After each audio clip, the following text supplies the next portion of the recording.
as Beth said, go through a quick background of how we got here, and then the rest of the team are going to kind of walk through what they've been working on over the past few years. So just to go back to how we all started off, the Legal Innovation Lab has been in partnership with the Welsh Government and the European Regional Development Fund since 2019.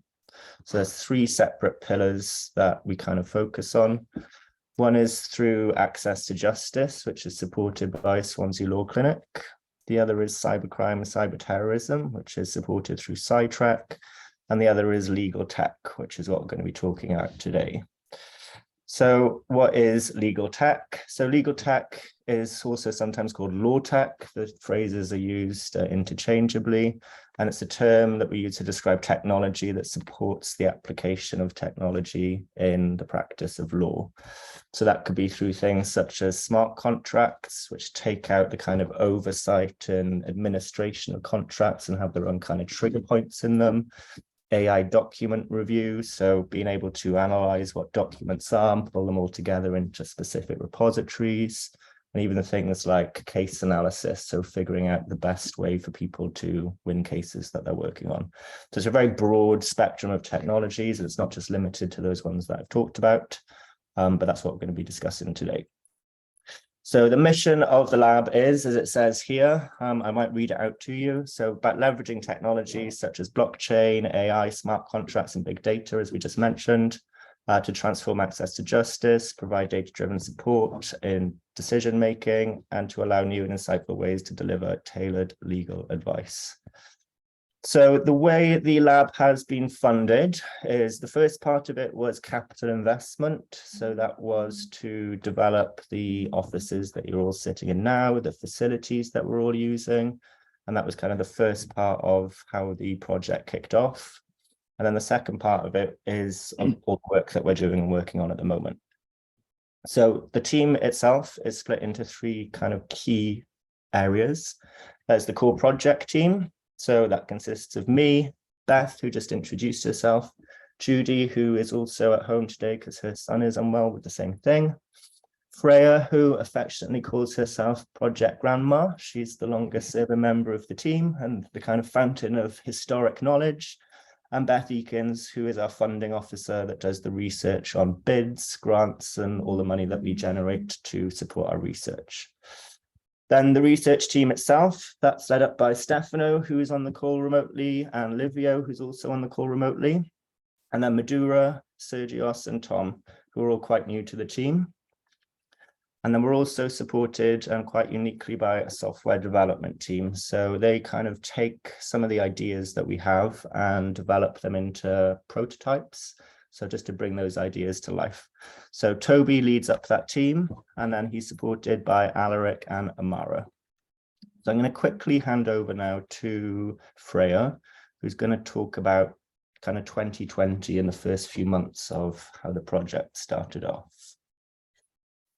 Yep, so I was there at the beginning, and so the lab got started in March 2020 with a much smaller team than we have now, but you know, over time we've expanded as the lab has got busier.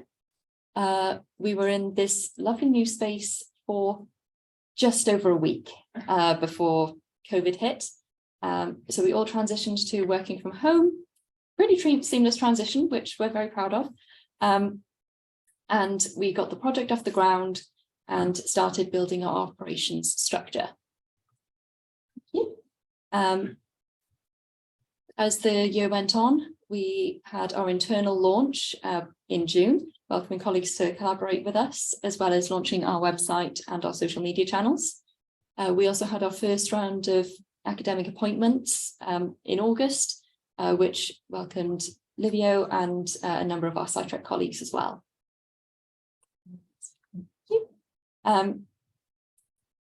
Then at the latter end of the year, we expanded our software team because demand from projects grew as our partner collaboration started.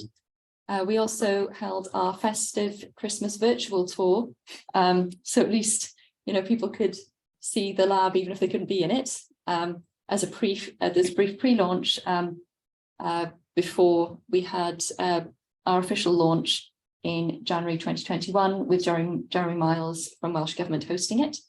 And now I'll hand back over to Adam, who'll take you through the rest of 2021. Thanks, Freya. So as a result of the COVID pandemic, a lot of the things that we budgeted for in the first place, like travel and training, weren't necessarily possible. So we went through a bit of a reprofile to reassign some of the budget that we had. So we took on their new staff, so 3 new researchers, the engagement officer, Beth, who we just met, and our funding officer as well, Beth Eakins, who works on our bids. So once that team were kind of in place and everyone was back in the office and things had opened up again, the software team kind of started in earnest on their research projects and the development that was going on. So I'll hand over to Toby, who can talk through some of the projects that they worked on. All right, thank you, Adam. So I'm just going to go over a couple brief ones that we had. These sort of highlight the year. This is by no means extensive or all the ones that we did, but I just want to go through these ones here. So I'll start with the scenario platform in the top left there. That was a sort of trial run for the development team, sort of making sure our processes made sense, that the team was able to collaborate effectively. And we thought that it was also something that we could utilize later down the line in future projects, as it was a sort of choose your own adventure style project where one will be given prompts and be able to navigate a scenario and create as many scenarios as you'd like. And we do indeed leverage it later, but I'll cover those projects at a different point. The directory of expertise was actually born out of a project that our new starters tend to do, which is a sort of introductory project so we get an idea of how skilled they are. This was a project that was essentially a web scraper that would scan the university website, find all of the staff members in specific departments, and then be able to list them in their with their particular interests and expertise, which would then be searchable. We've had interest from HR for this, for things like press releases and internal academic people looking for other people with similar interests, essentially. And that's another thing that will come up down the line. Case law tagging was a project which was involved with Dr. Livio Rivaldo in the call with us. This was essentially a promotion of using standard formats to navigate legal documents such as OWL. This was a proof of concept by and large. I don't believe we've taken it further since our initial development back in 2021, but this would essentially take a legal document, create the markup for you, hence the tagging, and then present it in a readable way that would be easily navigable. The regulator navigation tool was actually a recreation of a PDF that's produced by Legal Tech UK. And this was about making it more accessible, as the original document could only be opened if you had Adobe Access Reader, which lots of people don't these days. So we essentially converted that to a web app implementation of the same tool to make it more accessible to people. So that's just an overview of the project we went in 2021. We picked up a lot more in 2022, and we're sort of going to be jumping between each of us as we go through these. These are sort of our key projects that we've been working on in the past year and looking towards in the future. Great, thanks, Toby. So I'll introduce myself. I'm Tom. I'm a research assistant at the lab. And so one of the first projects in 2022 was the innovation project on access to justice. This was funded by the Department for Business, Energy and Industrial Strategy through the Regulators Pioneer Funds. And it was in collaboration with the SRA, UE, ICO and the West of England Combine Authority. The main focus was on access to justice and technology, and exploring the use of technology by advice agencies in Wales to identify gaps and opportunities for improving access to justice with the use of technology.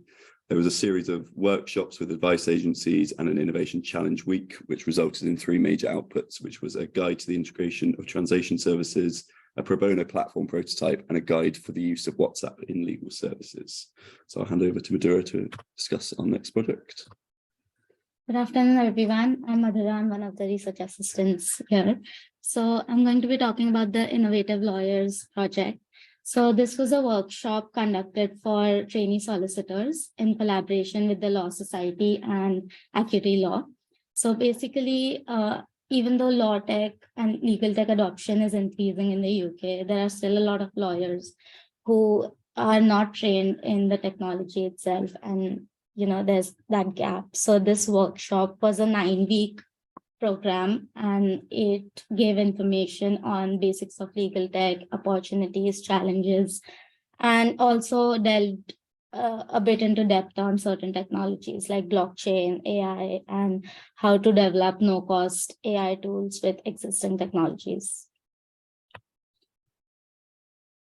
So next project we worked on was Dragon Shield. So this was part of our collaboration with the Dragons project. We have 2 collaborations with them. This is a project that's led by Professor Nerea Lorenzo Does. And we were essentially responsible for developing their web application. So they produced lots of content for this project, which was an education/training tool to be used by people who have interactions with children, specifically with the goal of addressing and combating online grooming. So this would also act as a certification tool down the line to certify that people have gone through this training and are equipped to deal with these sorts of things. So essentially, the Dragons team produced all their content. This would be various training courses, and we developed and host the web app online for them, as well as manage all of their data and all the rest of that sort of thing. As you can see here, everything's broken down into various phases, and we also embedded the scenario platform tool as a form of conversation simulator, so that people are able to explore how these conversations play out for themselves in a controlled environment. It's also worth noting that this application is currently in its final round of UX testing and is planned for piloting in early next 2023, if I can get my years right. And it's gone through several iterations at this point of going through UX testing, just to make sure all the language is not too academic, it's easily understood, and we can make sure that the platform really delivers. Okay, so one of the next ones that we worked on was the Legal Hackathon Wales, which was a week-long hackathon or conference focused on the accessibility of legislation. There were presentations from panels of experts in the field discussing core issues around the accessibility of legislation and the initiatives already in motion to increase accessibility. Teams were given a list of challenges that they could work on with a particular focus on Welsh legislation. 2 teams then went on to develop prototypes, which were judged by a panel, including legislative drafters and policy officials from the Welsh Government. The first team made an interactive AI platform on the Renting Home Wales Act 2016. And the second team worked on a language and structure of legislation and kind of how to make that more accessible. And you can find further information on both of those on our YouTube channel. So carrying a bit from the theme from our previous project, Innovative Lawyers, legal tech explainers are also short animated videos that explain complex technologies such as blockchain in a simple manner. So these the topic chosen for these were how blockchain is impacting the legal sector, how AI is used to summarize very long legal texts, and explainable AI in some automation tasks.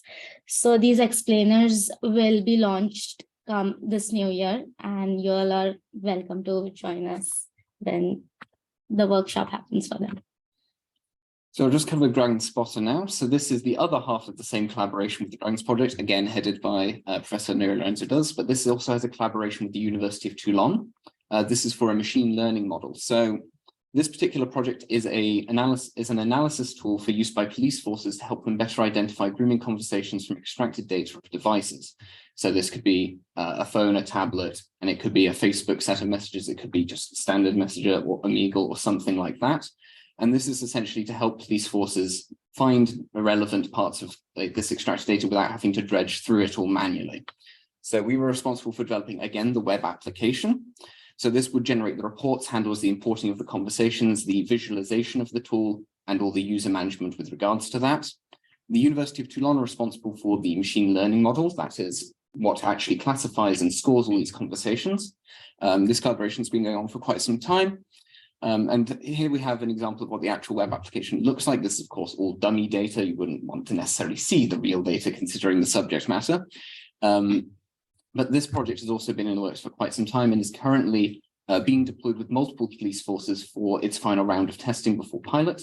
That is 5 international forces, or sorry, domestic and international. We have 2 Welsh, 1 English, an American and an Australian police force, which we are deploying it on. We are, of course, also supporting that deployment as these need to go onto closed network services, as this data obviously is highly sensitive.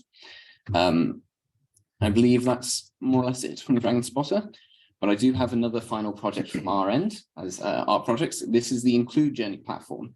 So this is a collaboration with Dr. Gemma Morgan, as well as a collaboration with the charity Include UK. And later, the Ministry of Justice became involved through the Prison Leavers Innovation Challenge. So the focus of this project is to assist prison leavers reintegrate with society and get an idea of their needs and requirements, both for their probation officers or support staff that they are contacted through, depending on, again, if they're going through Include or if they're going through the MOJ's deployment. And this will also gather qualitative data on what their needs are. So you have a standard pyramid of needs. People are able to fill out wellbeing assessments and that sort of thing to get a good idea of what their needs are without necessarily having to directly interact with people. This actual project has so many features on it that a single demo of this took about 45 minutes just to go over what every feature was and how it worked. So we've just listed a couple of useful ones at the bottom there. So the fundamental purpose of this essentially is to improve the lives of prison leavers and prevent reoffending, as well as identifying where their needs are currently not met by our systems. So this project is currently piloted by Include UK and MOJ. That started, I believe, last week. They have started onboarding prison leavers or people within their support networks, and we're looking forward to getting feedback on that. We intend to see this project support until, I believe, next July, and essentially until our current stated project closure. Okay, so our next project was the legal advice chatbot, which was kind of a continuation from the legal hackathon in Wales, and we presented this at the Science Festival in Swansea. So for this, we used the Renting Homes Wales Act 2016 again, because it came into force in December of this year and was going to have a kind of, we thought, a large impact on a lot of people in Wales. So the initial process, you can see an example, sorry, on the left here of it scrolling through. We initially started by taking the Act and transforming it into a machine readable format, so like an XML format with the paragraphs and subsections of the Act flagged as answers. We then used natural language processing to generate questions from these answers so that we'd have almost like a script in a database for the chatbot to use. So we then used Microsoft's own chatbot service to kind of as the interactive sides of the script. So you could just ask it a question and it would then search through the Act and find the relevant answer to that question. Yeah. So the Legal Tech Startup Map is an ongoing project we have right now. And this project basically aims to identify Welsh startups that work in the legal tech sector. And we plan to have a website with an interactive map showing these businesses and what services they provide. We also plan to have a report which identifies the journey of these founders and how the Welsh ecosystem helped them, and have a report presented to the for the Welsh government to, and how to improve the legal tech ecosystem. The progress till now is we have obtained ethical approvals to conduct interviews with founders and CEOs of these startups, and we have conducted 2 interviews till now and hope we get more in the coming weeks. I'm going to pass on to Sergius now, who's going to be discussing a few future projects that we are working on. Hello, everyone. I'm Sergius. I'm also a research assistant in the lab. So in terms of our future projects, we are currently working on an external collaboration with Legal Beagles, an online legal advice forum, to determine the impact COVID-19 had on employment law. And we are producing a report on this, which will hopefully be made public before the new year. And an academic publication will follow as well. We are also working on a legal tech glossary, which, as the name suggests, is basically a list of terms that we frequently encounter or use, and their explanation, which we hope will help people engage with us and better understand what we are doing on a daily basis. And we will also be building a virtual legal tech lab, which is an online collaboration and ideation platform that will connect people from a variety of backgrounds and organization, and will help them develop their ideas further. And now I'm going to pass on to Toby to talk about the projects that the software team will be focusing on. Yeah, so in the new year, the software development team is still in quite high demand. So we have 4 projects already lined up for the new year. So the first of these is a collaboration with the True project. This is headed up by Dr. Yvonne McDermott-Rees. So this is essentially a project to, the goal is essentially evaluating users' trust in user-generated data, this being things like Wikipedia and YouTube. So our intended collaboration with this is another re-implementation of our scenario platform, where essentially we are in a way embedding Wikipedia or YouTube and then tracking how people navigate these sources in a controlled environment so that can be used for academic purposes and research. That current project is still a bit of a skeleton at the minute. We'll see where it actually goes. This is similar with the graffiti tracking project for the Bridge and Swansea Council. This is with Dr. Leonard Neary. So this is a mapping tool, an interactive mapping tool for local councils to use where they can track and identify graffiti that has occurred within their local authority. So this will be tracked by either people on the ground taking a photo using their phone's location data or manually selecting a postcode to say where it is or a pin on the map. This would you would also be able to classify the specific graffiti that you found. This could be done by experts or by the person on the ground if they are aware of it. They can essentially choose what category they think it is or say, I don't know. And this is basically to help people identify whether this is gang graffiti, is this hate speech graffiti, what kind of graffiti is it? Is it just someone with a spray can, essentially? So it has that sort of two-layer front to it of both sort of the motives behind it, as well as being able to actually track and deal with this sort of thing. Our last two projects are actually both continuations of existing projects or extensions thereof. With our collaboration with My Journey, Dr. Gemma Woolman was interested in doing a further collaboration with us with the Wellbeing Service Directory. This is essentially a website where you can enter a postcode and say what kind of support you're looking for, what kind of needs you need addressing, and it will automatically recommend local charities within your area within a given radius that you feel you're able to reach, and sort of have that as a public available domain site that anyone can go to get support on a variety of needs that they have. The expertise directory, as I mentioned all the way back at the start of this presentation. We've had HR reach to us to essentially build a future-proof version of this application. As we all know, when we go on the university website, it changes underneath you when one faculty decides to use a new format. So web scraping isn't a really sustainable solution for that. So that project is essentially to rectify that and either get direct data access or make it a more maintainable process so that people are able to get that information without having to worry about it getting out of date. I believe that's everything from me. And now I'll hand over to Stefano for Q&A. Has any questions? Yeah, so thank you. Let me thank you everyone that is there that I cannot see because of course I only see the table, although I heard Karen earlier, so at least I know she's there. But let me thank the team of developers, researchers, and the sort of central team for putting all this together. I think it's nice to see after 2 years and a half, something of that sort from the beginning of the project. It's nice to see, you know, things coming together. And of course, this is only a snapshot of part of what the lab has done, because of course there is Sidetrack and the law clinic as well as part of the lab. And so I will open up to questions